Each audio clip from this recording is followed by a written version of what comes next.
Hi friends, मैं जागीरपाल मार्तन institute की तरफ से आप सभी का स्वागत करता हूँ।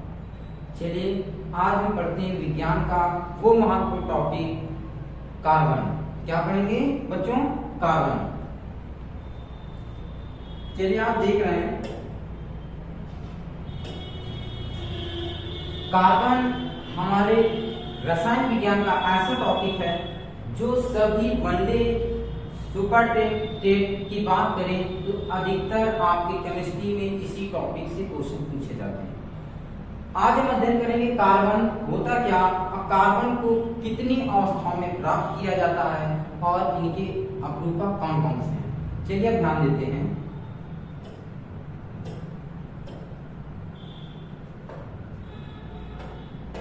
ध्यान दीजिए, क्या पढ़ेंगे? कार्बन। कार्बन को सामान्यतः हम किससे दर्शाते हैं? सी से। सी कार्बन का प्रतीक होता है। इसका एटॉमिक नंबर की बात करें तो 6 होता है और एटॉमिक मास 12 होता है। कार्बन को हम दो अवस्थाओं में प्राप्त करते हैं। कौन कौन से? ध्यान देना। पहला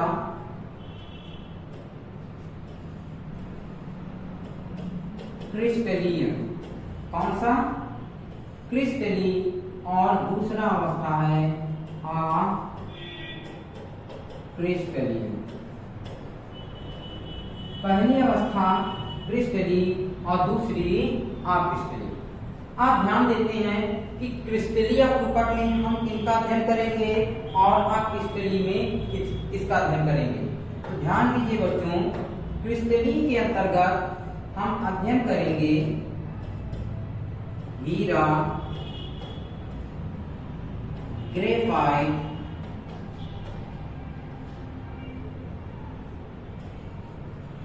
फुलरीन। इसी को कार्बन 60 भी कहा जाता है। क्या कहते हैं बच्चों? कार्बन 60 भी कहते हैं। अक्रिस्टलीय के अंतर्गत हम अध्ययन करेंगे कौन कौन से? चारकोल, कोल, कोक,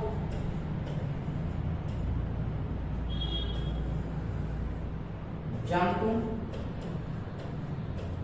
चारकोल।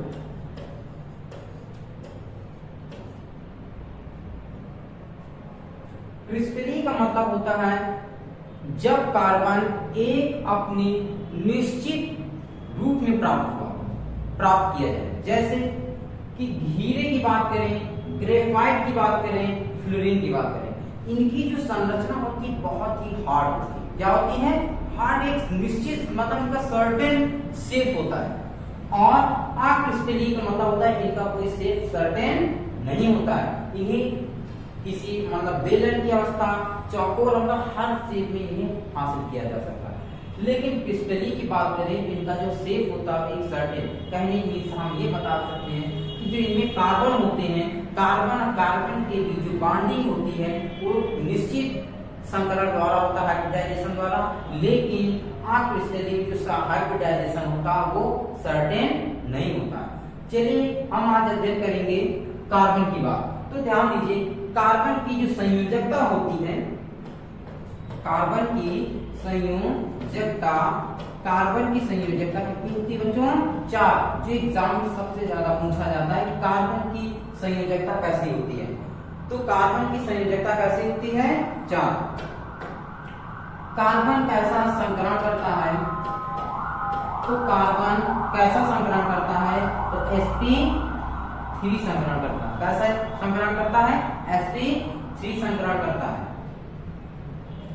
कार्बन क्या है? यह एक प्रकार का आधातु है। क्या है?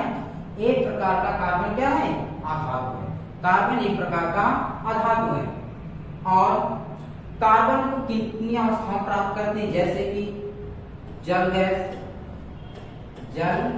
गैस, इसी को बोलते हैं वाटर गैस। क्या कहते हैं बच्चों? Water gas. ये एग्जाम में कई बार क्वेश्चन पूछा जा चुका है। कि वाटर गैस का फार्मूला पूछ लिया जाता है, तो इसका फार्मूला होगा CO प्लस H2। आप देख रहे हैं यहाँ पे कार्बन प्रेजेंट, तो कार्बन का प्रयोग जल गैस बनाने में किया जाता है।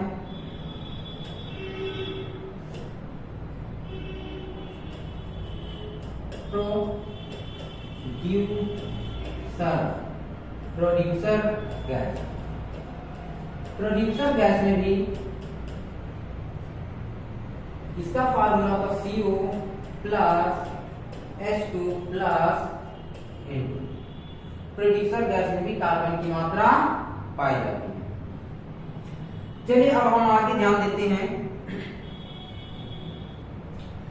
कार्बन, जैसे कि आप जानते हैं बुलेट प्रूफ, ये एग्जाम पूछा गया क्वेश्चन है, बुलेट प्रूफ। अब ये आपको पता होना चाहिए बुलेट प्रूफ, बुलेट प्रूफ का भी प्रयोग पॉलीकार्बोनेट बनाने के काम आता है। पॉलीकार्बोनेट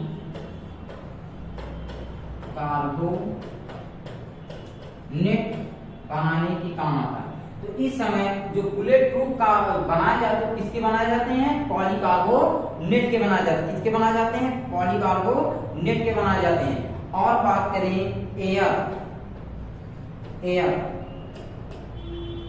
एयर क्रॉफ्ट, क्या कहेंगे बच्चों? एयर क्रॉफ्ट में कार्बन फाइबर का प्रयोग किया जाता है। किसका प्रयोग किया जाता है? कार्बन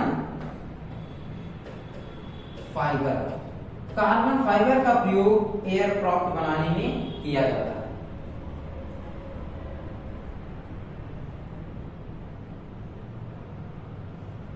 चलिए अब अध्ययन करते हैं। पहले हम पढ़ेंगे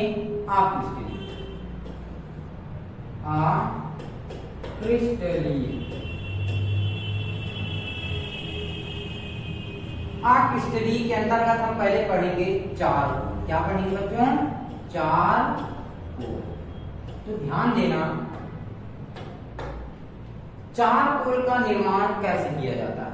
तो चार पोल का जो निर्माण होता है का चार पोल से भी कार्बन को प्राप्त किया जाता है।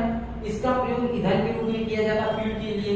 तो चार पोल का प्रयोग कब किया, किससे, मतलब इसका निर्माण कैसे किया जाता है? तो लकड़ी के आसवन, लकड़ी के आसवन, या हम बोल सकते हैं लकड़ी के दहन से। क्या कहेंगे? लकड़ी के दहन से। आसवन भी बोल सकते हैं, दहन भी बोल सकते हैं। दहन वो सब जिसे हम आसानी से याद कर सकते हैं। दहन मतलब जलाना। तो लकड़ी के दहन से हम चार पोल का निर्माण करते हैं। अब बात करें, आपने इसी में मैंने लिखा था कोक। कोक का निर्माण किससे किया जाता है? तो कोक का निर्माण कोयले से किया जाता है। कोक का निर्माण किससे किया जाता है बच्चों? कोयले से। कोक का निर्माण कोयले से किया जाता है। और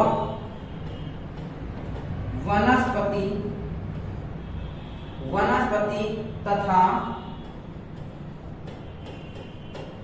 खनिज तेलों से कोल का निर्माण किया जाता है। किसका निर्माण किया जाता है? कोल। इसी को कलिखा कहते हैं। क्या कहते हैं? कलिखा। अगला आप ध्यान दीजिए आगे, जंतु चार की बात करें। तो जंतु चार कोल का जो निर्माण होता है वो जंतुओं के हड्डियों से किया जाता है। किससे किया जाता है? जो एनिमल मर जाते हैं उनकी बोन से जंतु चार का प्रयोग किया जाता है। तो जंतु के हड्डी या बोल सकते हैं बोन्स। क्वेश्चन पूछा जाता है हड्डियों में कौन सा कंपाउंड पाया जाता है? तो ध्यान दीजिए, हड्डियों में कौन सा यौगिक होता है? कैल्शियम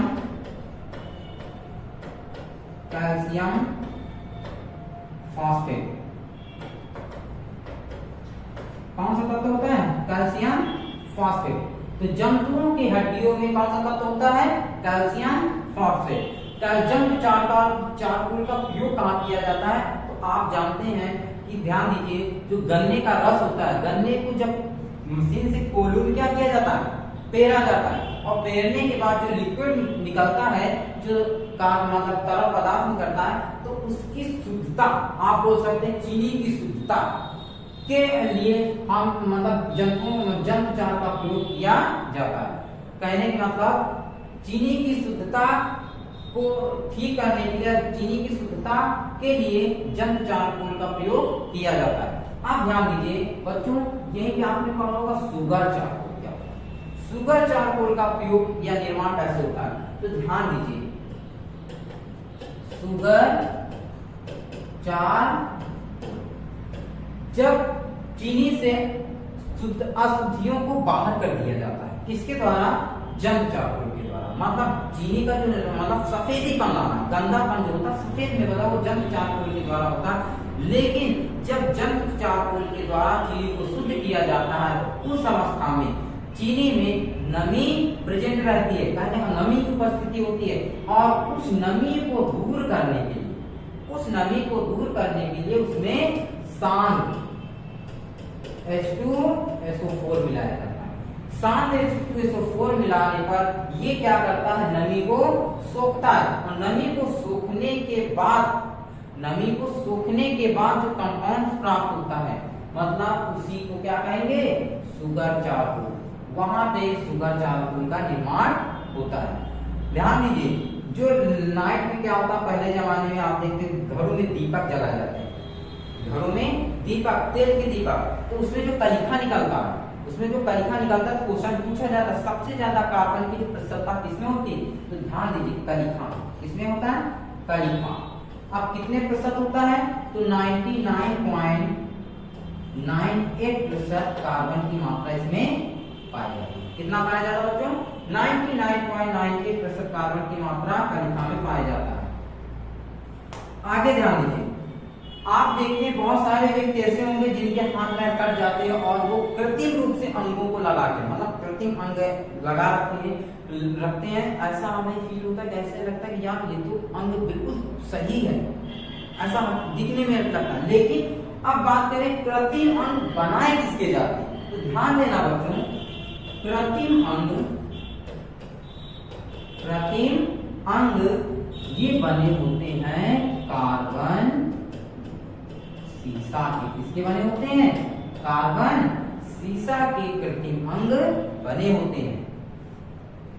अब हम अध्ययन करेंगे क्रिस्टली। क्या बच्चों पढ़ेंगे, क्रिस्टली, और क्रिस्टली में हम पढ़ेंगे डायमंड, मतलब हीरा। क्या पढ़ेंगे बच्चों, हीरा। पृथ्वी की बात करें तो पृथ्वी पे सबसे ज्यादा यौगिकों की संख्या जो किसकी होती है, कार्बन की। किसकी होती है, कार्बन की। तो ध्यान देना बच्चों, जो पृथ्वी की बात करें तो पृथ्वी पर सबसे अधिक यौगिक जो हैं वो किसके हैं, कार्बन के। किसके हैं, कार्बन के। अगर बात कही जाए, क्वेश्चन है कार्बन के यौगिकों की संख्या सबसे अधिक होने का कारण क्या है, तो ध्यान देना बच्चों, इसका मेन कारण है श्रृंखला। क्या, श्रृंखला का निर्माण करना। श्रृंखला का निर्माण करता मतलब इस चैन का निर्माण करता है, एक ये लंबी श्रृंखला बना देता है। लंबी श्रृंखला की वजह से कार्बन के यौगिकों की संख्या पृथ्वी पर सबसे ज्यादा है। तो याद रखना बच्चों, ये क्वेश्चन यहां से पूछा जा सकता है। अब बात करेंगे हीरा। हीरा एक क्रिस्टलीय, ये कार्बन का क्रिस्टलीय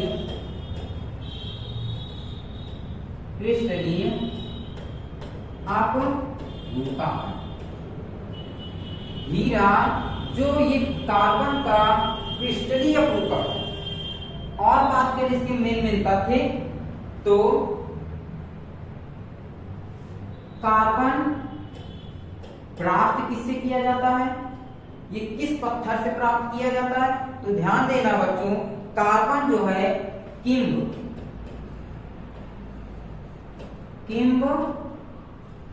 लाइट। क्या नाम पत्थर का? कार्बन मतलब हीरा जो है वो किम्बलाइट पत्थर से प्राप्त किया जाता है, किम्बलाइट पत्थरों से प्राप्त किया जाता है। और हीरे कहाँ कहाँ प्राप्त किए जाते हैं? देश की बात करें तो ध्यान देना बच्चों,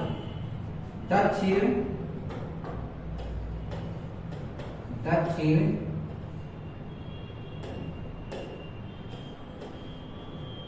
अफ्रीका, दक्षिण अफ्रीका, ब्राजील,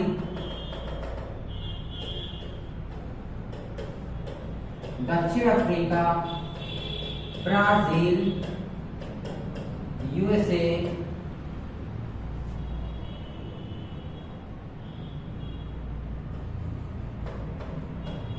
भारत।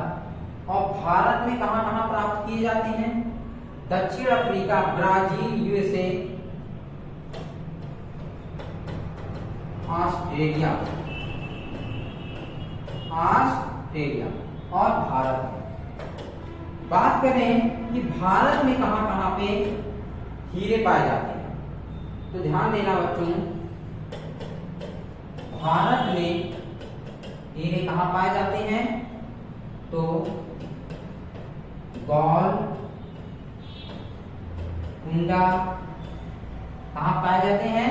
गोलकुंडा, बेलारी,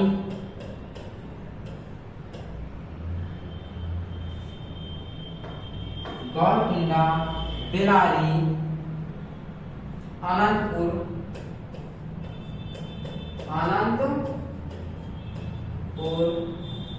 और पन्ना आदि स्थानों पर हीरे प्राप्त किए जाते हैं। अगर बात करें तो ध्यान दीजिए, दोबारा देश की बात करें तो हीरे दक्षिण अफ्रीका, ब्राजील, यूएसए, ऑस्ट्रेलिया और भारत में हीरे प्राप्त किए जाते हैं। भारत की बात करें तो भारत में गोलकुंडा, बेलारी, अनंतपुर, पन्ना जैसे स्थानों पर हीरे प्राप्त किए जाते हैं। ध्यान देना बच्चों,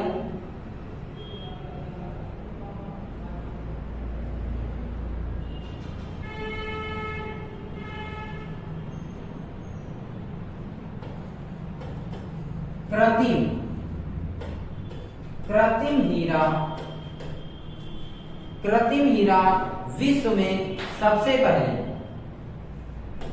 कृत्रिम हीरा विश्व में सबसे पहले मोयासा, क्या नाम बताया? मोयासा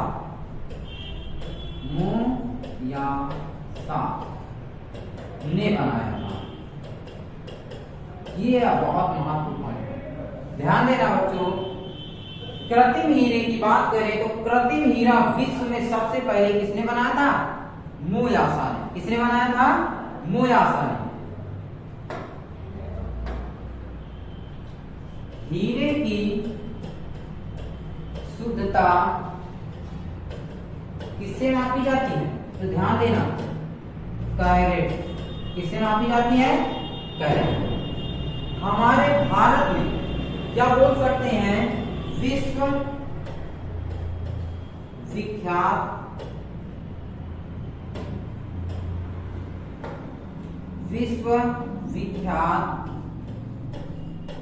हीरा।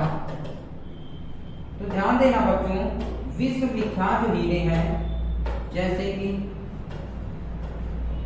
कुलीनान,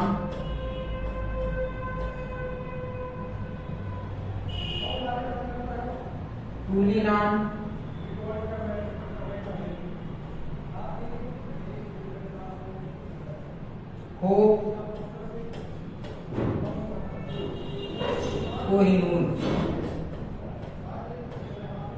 कुलीनान में जो कैरेट की शुद्धता होती है वो होती है 30 से 32, और होप की बात करें तो 445 कैरेट की शुद्धता। कोहिनूर की बात करें तो 186 कैरेट। ध्यान देना और इनको अच्छे से पढ़ लेना, समझ लेना और लिख लेना। ये पॉइंट तथ्य आपको जल्दी से नहीं मिलते हैं, तो ध्यान देना, विश्व विख्यात जो हीरे की बात करें तो विश्व में सबसे विख्यात हीरा आपका कुलीनाम हीरा है, जिसमें कार्बन की जो शुद्धता की बात करें तो 30 से 32 कैरेट है। और होप हीरा उसके दूसरे पोजीशन पे आता है, जिसकी शुद्धता 445 कैरेट है। और कोहिनूर, आपने बहुत नाम सुना होगा, कोहिनूर मूवी भी देखा होगा, किसकी मूवी है, गोविंदा, तो आपने देखा कोहिनूर, तो कोहिनूर यही हीरे से लिया गया। तो कोहिनूर की बात करें तो इसकी शुद्धता 186 कैरेट की। अब आप बच्चों बताएं कि सोने की शुद्धता किससे मापी जाती है? तो ध्यान देना बच्चों, सोने की शुद्धता भी कैरेट से मापी जाती है। अब आगे देखते हैं,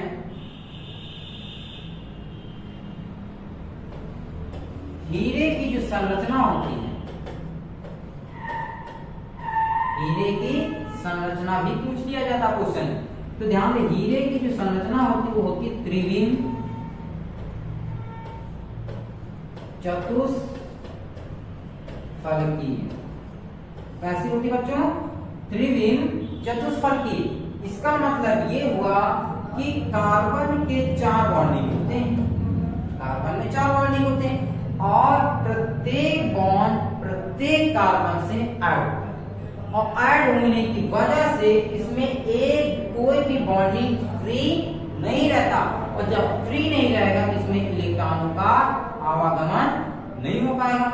इसी की वजह से हीरे पर, हीरा जो होता है इस पर ताप व विद्युत का कोई प्रभाव नहीं पड़ता है। कहने का मतलब ये हुआ, हीरा जो होता है वो विद्युत का क्या होगा? उचालक। क्या होता है बच्चों? उचालक होता है। हीरा विद्युत का उचालक होता है। आप हीरे की बात करें तो एक हाथ में हीरे और कंचे ले लीजिए, गोलियां, जिसे आप उन्हें धूप में रख देंगे, और धूप में रखने के बाद उनको अगर आप टच करके देखेंगे तो ध्यान देना, जो गोलियां, जो कंचे होंगे, जो ग्लास के बने होंगे, वो हीट हो जाते हैं। लेकिन हीरे की बात करें तो इस पे ताप का कोई प्रभाव नहीं पड़ेगा। तो ये बात याद रखना। अगला पॉइंट ध्यान देना बच्चों, हीरे में जो संकरण होता है या हाइब्रिडाइजेशन, वो sp3 होता है। कितना होता है? sp3। और इसमें कार्बन कार्बन के बीच की जो बॉन्डिंग की महत्तम दूरी 1.54 एंगस्ट्रॉम होता है। कितना होता है बच्चों? 1.54 एंगस्ट्रॉम होता है। ये क्वेश्चन यहाँ से पूछा जाता है, ये पॉइंट पूछ लिए जाते हैं कि हीरे में कैसा संकरण होता है। तो ध्यान देना बच्चों, हीरे में sp3 संकरण होता है, मतलब sp3 हाइब्रिडाइजेशन क्रिया करते हैं, और इसमें कार्बन कार्बन की जो महत्तम दूरी होती है 1.54 एंगस्ट्रॉम होता है।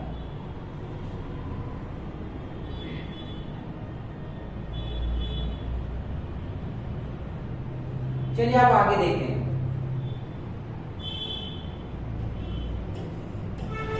हीरे को अगर वायु की उपस्थिति में, हीरे को अगर वायु की उपस्थिति में आप अगर इसे हीट कर रहे हैं, क्या कर रहे हैं? हीट कर रहे हैं, वो भी क्वेश्चन पूछा जाएगा कितने डिग्री पे। तो ध्यान दीजिए, अगर आप हीरे को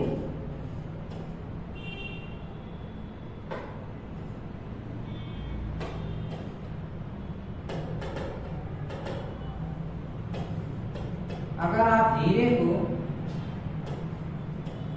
800 डिग्री सेल्सियस पर, 800 डिग्री सेल्सियस पर वायु की उपस्थिति में हीट करेंगे, तो ध्यान देना बच्चों, ये CO2 गैस बनता है। क्या बनाएगा? CO2 gas. मतलब कार्बन ऑक्सीजन से क्रिया करके CO2 गैस रिलीज करता है। और ध्यान देना बच्चों, अगर यहीं पे हीरे को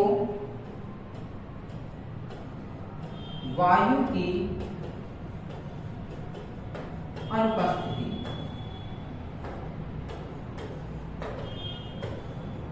वायु की अनुपस्थिति में अगर आप इसे हीट कर रहे हैं तो ध्यान देना बच्चों, अगर इसे वायु की अनुपस्थिति में हीट करेंगे तो कितने डिग्री सेल्सियस पे हीट करना पड़ेगा? 2000। कितना बच्चों? 2000 डिग्री सेल्सियस पर आप हीट करेंगे तो ध्यान देना ये कार्बन को रिलीज करेगा। क्या रिलीज करेगा? कार्बन। ये कार्बन को रिलीज करता है। और ध्यान देना आगे बच्चों, जो क्वेश्चन आपके एग्जाम में पूछा जाता है, अगर यहीं पे वायु की अनुपस्थिति में, यहीं पर वायु की अनुपस्थिति में अगर आप हीरे को 27 डिग्री सेल्सियस पे अगर आप हीट कर रहे हैं तो क्या हो जाएगा? गल जाएगा। मतलब गल जाएगा, मेल्टिंग हो जाएगा। तो हीरे की जो गलनांक की बात करें तो हीरे का जो गलनांक होता है वो कितना होता है? 27 डिग्री सेल्सियस। अगर वायु की अनुपस्थिति में हीरे को 2000 डिग्री सेल्सियस हीट किया जाएगा तो ये कार्बन को रिलीज करेगा। अगर बात करेंगे वायु की उपस्थिति में अगर आप इसे हीट करेंगे तो 800 डिग्री सेल्सियस पे ये CO2 गैस रिलीज करता है। उम्मीद है कि ये टॉपिक आपको समझ में आ गया होगा। ध्यान देना, क्वेश्चन पूछा जाएगा कि हीरे का चमकने का कारण क्या है? तो ध्यान देना, हीरा जो होता है, हीरे में पूर्ण आंतरिक परावर्तन। हीरे किसकी वजह से चमकता है? हीरे पूर्ण आंतरिक परावर्तन तथा उच्च अपवर्तनांक। किसके कारण? उच्च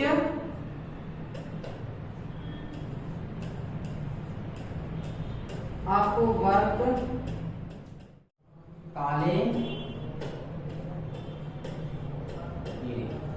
काले हीरों को बोल्ट भी कहा जाता है। क्या कहते हैं बच्चों? बोल्ट हीरा कहा जाता है। इसका प्रयोग किसमें किया जाता है? उपयोग की बात करें, इसका उपयोग कांच काटने में, कांच को काटने में, चट्टानों को तोड़ने में, पत्थरों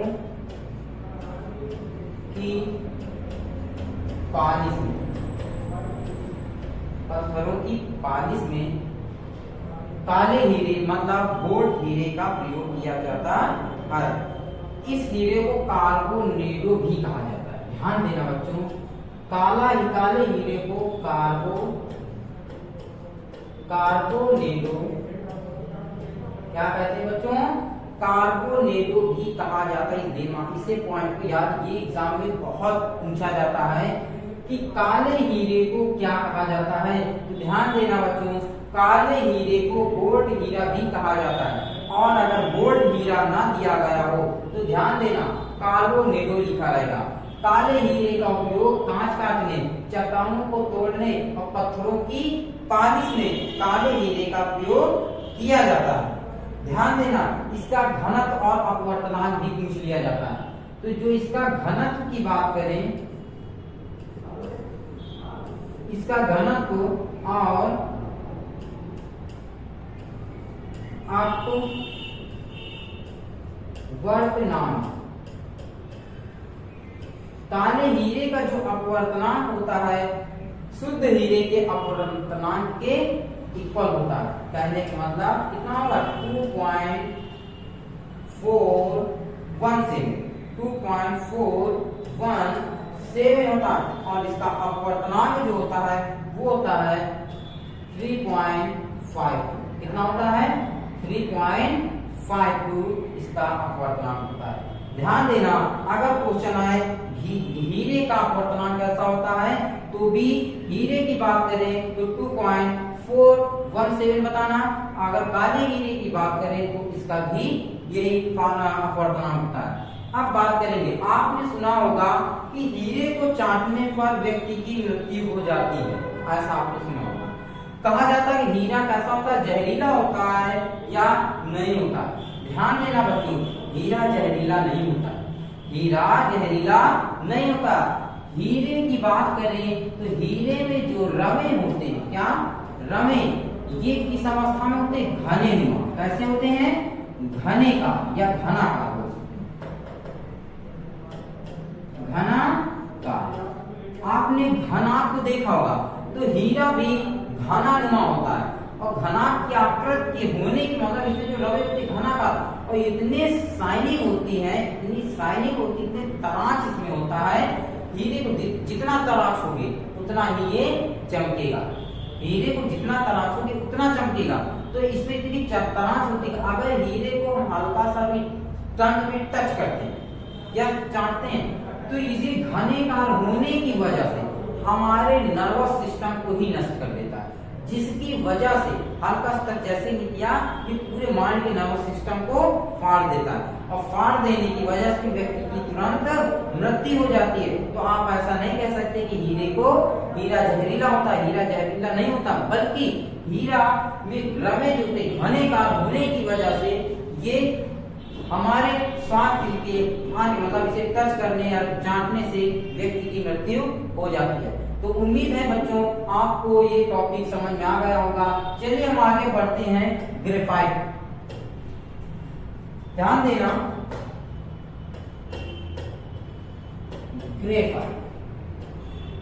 ग्रेफाइट भी कार्बन का अपरूपक है, वो भी किसका, क्रिस्टलीय कार्बन का क्या है, अपरूपक है। ये भी क्रिस्टलीय कार्बन का अपरूपक है। इसकी जो संरचना होती है, इसकी संरचना एग्जाम में पूछा जाता है, इसकी जो संरचना है छठकोणी, कैसी होती है, खटकोणी, खटकोणी संरचना होती है। और ये किस अवस्था में पाया जाता है,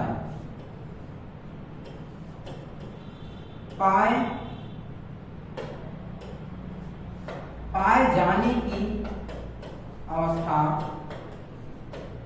तो ये परतों में पाया जाता है। कैसे पाया जाता है बच्चों, परतों, कहने का मतलब एक के ऊपर एक पाए जाने की अवस्था परतों में। ध्यान देना, इसमें जो संकरण होता है वो होता है sp2 संकरण। अब इस बात को समझना, कार्बन में 4 बॉन्डिंग होती है, तो इसमें क्या होता है कि कार्बन जो होता है वो अपने 3 बॉन्डों से अदर कार्बन से कंबाइन हो जाता है, और इसका जो चौथा कार्बन होता है, बॉन्ड होता है, वो फ्री रहता है, जिसमें कि इलेक्ट्रॉनों का प्रवाह आसानी से हो जाता है। इस वजह से जो ग्रेफाइट होता है ये विद्युत का सुचालक होता है।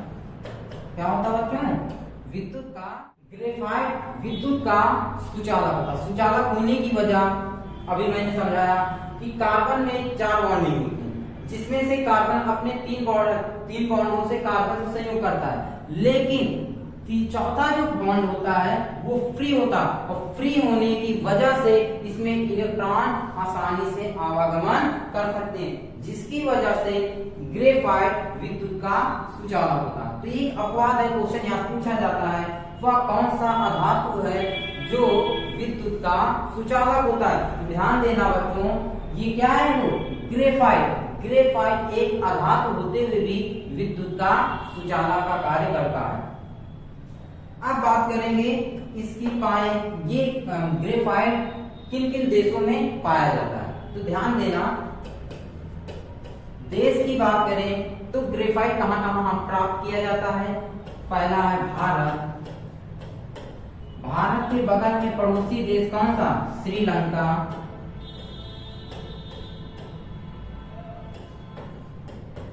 Siberia, Italy, USA. ये देश ऐसे हैं जहां पे ग्रेफाइट को प्राप्त किया जाता है। अब बात करें अगर भारत में ग्रेफाइट कहाँ प्राप्त किया जाता है, किस राज्य में? तो भारत में उड़ीसा। कौन सा राज्य है? उड़ीसा राज्य में ग्रेफाइट को प्राप्त किया जाता है।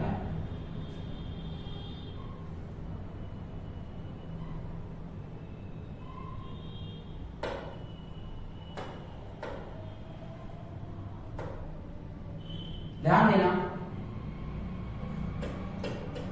ग्रेफाइट का उपयोग, इसका उपयोग किसमें किया जाता है? जो सबसे ज्यादा पे एग्जाम में पूछा गया क्वेश्चन, ये क्वेश्चन पूछा जाता है स्नेहा के रूप में। स्नेहा या बोल सकते हैं नाभिकीय मंदक। नाभिकीय मंदक के रूप में ग्रेफाइट का उपयोग किया जाता है और इसका पेंसिल बनाने में, पेंसिल में, बैटरी के शुष्क, कौन सी बैटरी? शुष्क बैटरी, शुष्क बैटरी के नोट बनाने में ग्रेफाइट का प्रयोग किया जाता है। क्वेश्चन ये पूछा गया था कि ये बताइए पेंसिल में कितने प्रतिशत ग्रेफाइट का प्रयोग किया जाता है? तो ध्यान देना बच्चों, को ऑप्शन देगा 0%, 1%, 2% या 3%। तो ग्रेफाइट की बात करें, पेंसिल में जो ग्रेफाइट होता है 0% होता है। ये क्वेश्चन पूछा हुआ, तो पेंसिल में ग्रेफाइट की प्रतिशतता कितनी होती है? तो 0% होती है।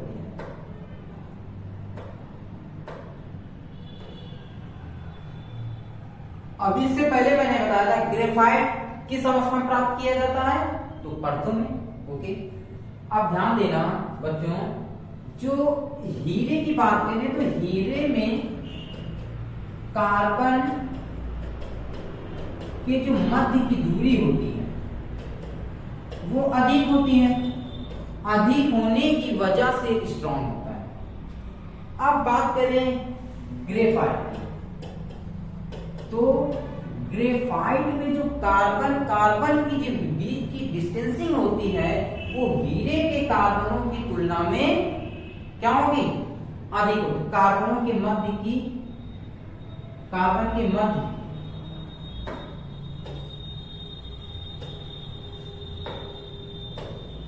की दूरी कम होती है और ग्रेफाइट में कार्बन के बीच की दूरी अधिक होती है। अधिक होने की वजह से ग्रेफाइट अपने परतों से फिसल जाता है, जिसकी वजह से इन्हें आसानी से इन परतों को अलग किया जा सकता है।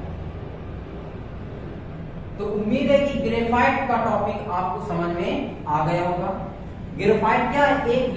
एक आधार होते हुए भी विद्युत का क्या है? सुचालक का काम करता है। ग्रेफाइट का प्रयोग पेंसिल कितने प्रतिशत किया जाता है? 0% किया जाता है। ये किन किन देशों में प्राप्त किया जाता है? तो मैं आपको भी बता चुका हूँ, Bharat, Sri Lanka, Siberia, Italy, USA जैसे देशों में ग्रेफाइट को प्राप्त किया जाता है। और इसकी संरचना कैसी होती है? तो खटकोनी। कैसी संरचना होती है बच्चों? खटकोनी होती है। और ये विद्युत का कैसा होता है? विद्युत का सुचालक होता है। और सुचालक होने का वजह क्या है? तो सुचालक होने की वजह है कि इसमें जो चौथा का बॉन्ड होता है वो फ्री होता है, जिससे कि इलेक्ट्रॉनों का आवागमन आसानी से हो जाता है। इसी वजह इसमें ये विद्युत का सुचालक होता है। ग्रेफाइट में स्वयं की चमक नहीं होती। ग्रेफाइट में चमक नहीं होती है। तो बताइए, नाभिकीय मंदक के रूप में, नाभिकीय मंदक में किसका प्रयोग किया जाता है? तो ग्रेफाइट का ही प्रयोग किया जाता है। चलिए अगला टॉपिक पढ़ेंगे अब ग्रेफाइट भी हुआ, अब पढ़ेंगे फुलरीन। ध्यान देना बच्चों, क्वेश्चन वेरी वेरी इंपॉर्टेंट, इससे बहुत ज्यादा पूछा जाता है फुलरीन क्या होता है। तो ध्यान देना, फुलरीन इसी को कार्बन 60 भी कहा जाता है। क्या कहते हैं बच्चों? कार्बन 60 कहते हैं।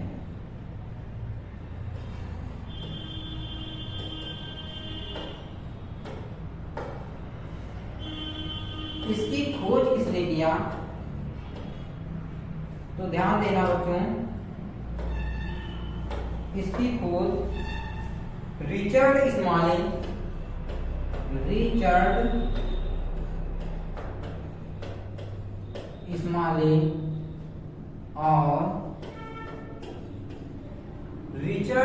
इस्माइल और रॉबर्ट कार्ल इसने किया।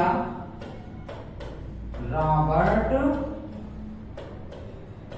कार्ल ने, ध्यान देना, फुलरीन कार्बन 60 की खोज रिचर्ड इस्माइल और रॉबर्ट कार्ल ने 1985 में किया। कब किया? 1985 में किया। अब बात करें ये फ्लोरीन की बात इतना मशहूर और इसे क्वेश्चन इतना ज्यादा क्यों पूछा जाता है? इसका रीजन ये है कि आज वर्तमान समय में ये जो कृत्रिम रूप से फ्लोरीन जो कृत्रिम रूप से बनाया गया, तो कृत्रिम रूप से बनाया गया सबसे कठोर पदार्थ क्या है? फ्लोरीन। क्या है? फ्लोरीन। और इसकी संरचना कैसी होती है? तो क्वेश्चन पूछा जाता है इसकी संरचना। तो ध्यान देना बच्चों, फ्लोरीन की जो संरचना होती है वो होती है फुटबॉल जैसे। फुटबॉल, तो आपने देखा होगा कि फुटबॉल पैरों से खेला जाता है, तो फुटबॉल जैसी इसकी संरचना होती है। तो फ्लोरीन की संरचना कैसी होती है?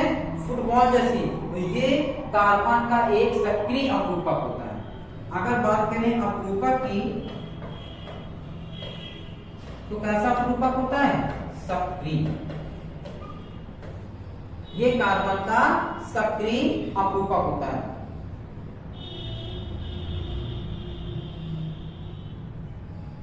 उम्मीद है कि कार्बन से संबंधित आपके सभी महत्वपूर्ण टॉपिक पॉइंट्स मैंने आपको बता दिए हैं, जो आपकी एग्जाम के लिए बहुत ही जरूरी है। इन तथ्यों को अच्छे से समझना और कोशिश करना, लगातार इन्हीं तथ्यों को अभ्यास कर, जो आपके लिए एग्जाम में आने वाले कल के लिए बहुत ही जरूरी है। आज के लिए इतना बहुत।